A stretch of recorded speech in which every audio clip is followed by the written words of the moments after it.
Let's move on to the conditioning stage. In the conditioning stage, the PCR applies a uniform negative 6,000 volt charge to the surface of the roller. The corona grid regulates the voltage applied so that the surface voltage doesn't exceed the desired level. And here's the diagram of how everything works and how it functions. Let's move on to the writing stage. Okay, so the writing stage contains a laser, which is defined by light amplification by stimulated emission of radiation. A laser is a device that emits light through a process called stimulated emission. And stimulated emission is the process by which an electron having the correct energy may drop to a lower energy level, resulting in the creation of another photon. Typically, lasers are thought of as emitting light with a narrow wavelength spectrum, monochromatic light. So how does this process work? The lasing medium is pumped to excite the electrons. To return the ground state, the electron releases energy to the form of a photon. The emitted form has a very specific wavelength or color. Here's a picture of how that looks. A laser printer or a laser beam discharges the drum to a potential of 100 volt in selected areas, creating an electrostatic image.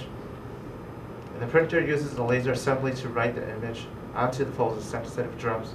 The laser assembly includes the laser itself, movable mirrors, and lens.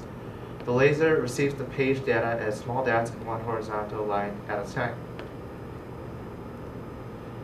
And right here I have a picture that sort of demonstrates the process of how the laser printer or how the laser will draw or will write the image or write the message onto the drum.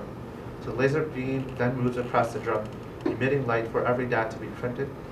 The beam will bounce off movable rotating mirror, shining the beam through a series of lenses.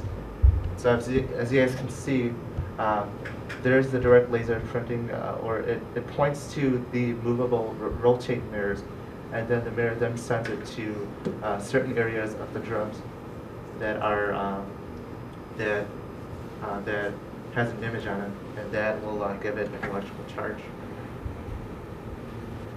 And then we move on to the developing stage.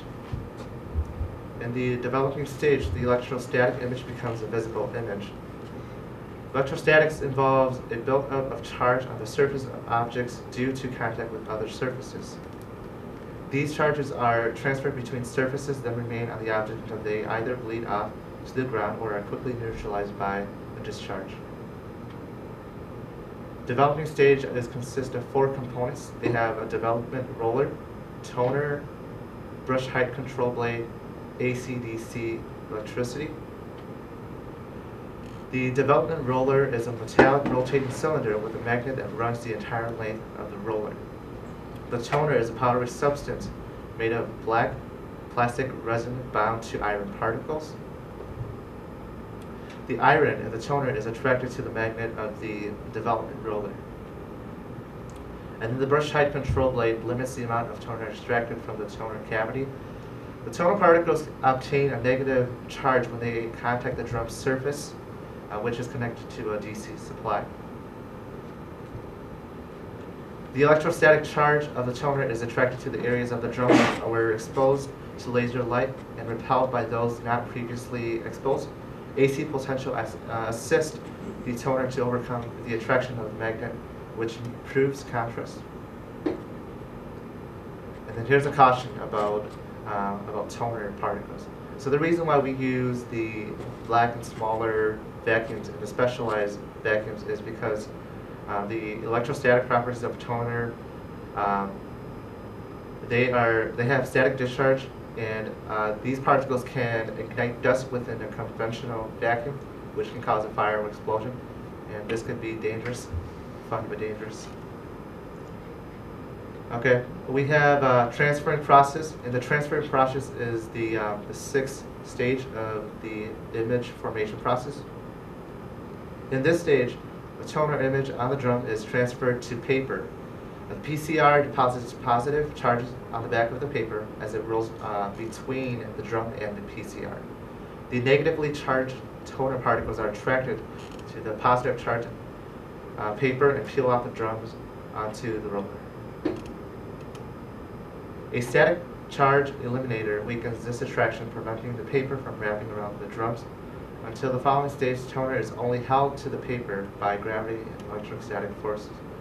So one thing about the static charge eliminator is whenever that little component doesn't function correctly, then you get, so it says that the paper is going to get stuck on where it rolls, it gets wrapped around the drums, which causes paper jams. So whenever we have paper jams, it could be due to cases like these. Lastly, we're going to talk about the fusing stage, which is the final stage in which the toner is melted and it's forced and pressed down to the paper, and it gets permanently, the image is permanently displayed on the paper. The fuser consists of a hollow tube, heat roller, and a rubber backing roller, pressure roller. These two components finalizes the image onto the paper. A radiant heat lamp within the heat roller uses its infrared energy to uniformly heat the roller. The temperature is typically around 200 degrees Celsius and 392 degrees Fahrenheit. The fuser accounts for up to 90% of the fuser of the printer's power usage, so it's probably uses the most power in the printer. Toner is melted and squeezed onto the paper fibers, and then on this little on the roller that presses the pressure roller, it contains a thin coat of silicone oil, and this oil is applied to the roller surface to prevent from sticking. So this prevents the toner to remain on the pressure roller and on the paper itself. There's a diagram of how that whole process works.